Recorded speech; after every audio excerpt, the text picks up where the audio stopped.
നോർക്ക എങ്ങനെയാണ് കാര്യങ്ങളെ ഏകോപിപ്പിക്കുന്നത്? നോർക്കയ്ക്ക് ലഭിച്ച കണക്കുകളനുസരിച്ചാണ് 23 പേരെ തിരിച്ചറിഞ്ഞു എന്ന സ്ഥിരീകരണം വരുന്നത്.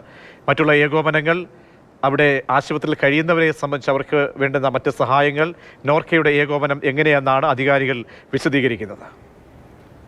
സംസ്ഥാന സർക്കാരിന് ഈ വിഷയത്തിൽ അധികമായി അങ്ങ് കയറി ഇടപെടാൻ പറ്റുന്ന ഒരു സാഹചര്യമല്ല. നേരത്തെ പറഞ്ഞതുപോലെ ഇവിടേക്ക് വന്നു കഴിഞ്ഞാൽ പിന്നീട് അവരുടെ കാര്യങ്ങൾ നോക്കാമെന്നതിനപ്പുറത്തേക്ക് മറ്റു കാര്യങ്ങളെല്ലാം ഏകോപിപ്പിക്കുന്നത് കേന്ദ്ര സർക്കാർ തന്നെയാണ്. കേന്ദ്രം ഒരു പ്രത്യേക വ്യോമസേന വിമാനം സജ്ജമാക്കിയിട്ടുണ്ട്.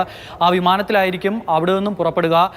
നേരത്തെ നോർക്കയുമായി ബന്ധപ്പെട്ട് സംസാരിക്കുമ്പോൾ നമുക്ക് മനസ്സിലാക്കാൻ കഴിയുന്നത് എംബാം ചെയ്ത് നടപടികളെല്ലാം പൂർത്തിയാക്കി ഇവിടേക്ക് വേഗത്തിൽ മൃതദേഹങ്ങൾ എത്തിക്കുന്നതിനുള്ള ഒരു സമ്മർദ്ദം ചെലുത്തുന്നുണ്ട്. പക്ഷേ ഈ ഇത്തരത്തിലുണ്ടായ ഒരു അപകടമാണ്. അതിനാൽ തന്നെ അതിൻ്റെ സമയം എടുക്കുമെന്നുള്ളത് തന്നെയാണ്. മാത്രമല്ല, ഈ തിരിച്ചറിയാൻ കഴിയാത്ത ആളുകളുടെ DNA പരിശോധനയുടെ ഫലമൊക്കെ പുറത്തു വരണമെങ്കിൽ നല്ലതുപോലെ വൈകും. അപ്പോൾ അവരുടേതൊഴികെയുള്ള മറ്റ് മൃതദേഹങ്ങൾ സംസ്ഥാനത്തേക്ക് അടിയന്തരമായി തന്നെ എത്തിക്കാനുള്ള ഇടപെടൽ ഉണ്ടാകണമെന്നാണ് സംസ്ഥാനത്തിൻ്റെ ആവശ്യം. എന്തായാലും ഈ വരുന്ന വിമാനം തിരുവനന്തപുരത്തേക്കാണോ നേരിട്ട് വരിക, അതോ എറണാകുളത്ത് ഇറങ്ങുമോ തുടങ്ങിയ കാര്യങ്ങളിലെല്ലാം ഇപ്പോഴും ആശയക്കുഴപ്പം നിലനിൽക്കുകയാണ്. എന്തായാലും ഇപ്പോൾ ഏറ്റവും ഒടുവിൽ മിനിറ്റുകൾക്ക് മുൻപ് മുഖ്യമന്ത്രിയുടെ ഓഫീസിൽ നിന്നും വന്ന വിവരം, 2 വിമാനത്താവളങ്ങളിലും വേണ്ടത്ര ക്രമീകരണങ്ങൾ ഒരുക്കുക.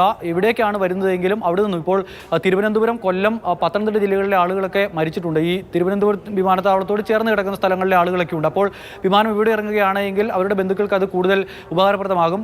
മറിച്ച് കോട്ടയം അടക്കമുള്ള സ്ഥലങ്ങളിലെ ആളുകൾ ഉണ്ട് ഈ മരണപ്പെട്ടവരിൽ.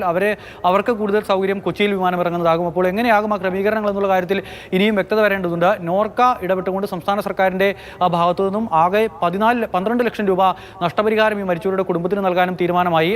അതിൽ 5 ലക്ഷം സംസ്ഥാന സർക്കാർ നൽകും. 5 ലക്ഷം നോർക്ക റൂട്ട്സിൻ്റെ ചെയർമാനായിട്ടുള്ള യൂസഫ് അലി നൽകും. 2 ലക്ഷം രൂപ വൈസ് ചെയർമാനായിട്ടുള്ള രവി പിള്ള നൽകും എന്നുള്ളതാണ് നോർക്ക ഇപ്പോൾ അറിയിച്ചിരിക്കുന്നത്. കൂടുതൽ ധനസഹായം ഇവർക്ക് എന്തായാലും ലഭ്യമാക്കാനുള്ള ഇടപെടൽ ഉണ്ടാകുമെന്നൊരു കാര്യം കൂടി സംസ്ഥാന സർക്കാർ വ്യക്തമാക്കുന്നുണ്ട്. പ്രവാസികളെ സംബന്ധിച്ചിടത്തോളം അവരുടെ അഭിമാനകരമായ ഒരു പരിപാടി ഇന്ന് സംസ്ഥാനത്ത് നടക്കേണ്ടതായിരുന്നു. ആ സമയത്താണ് ഇങ്ങനെ ദുഃഖകരമായ ഒരു സംഭവം ഉണ്ടാകുന്നത്. അതിനാൽ തന്നെ ഇന്ന് തലസ്ഥാനത്ത് നിയമസഭാ ഹാളിൽ നടക്കേണ്ടിയിരുന്ന ലോക കേരള സഭയുടെ ഉദ്ഘാടന ചടങ്ങ് അടക്കം മാറ്റിവെച്ചിട്ടുണ്ട്. കേരള സഭ എന്തായാലും നാളെയും മറ്റന്നാളും മുൻനിശ്ചയിച്ച പോലെ നടക്കും. പക്ഷേ ആഘോഷ പരിപാടികളെല്ലാം തന്നെ ഒഴിവാക്കിയിട്ടുമുണ്ട്. ശരി.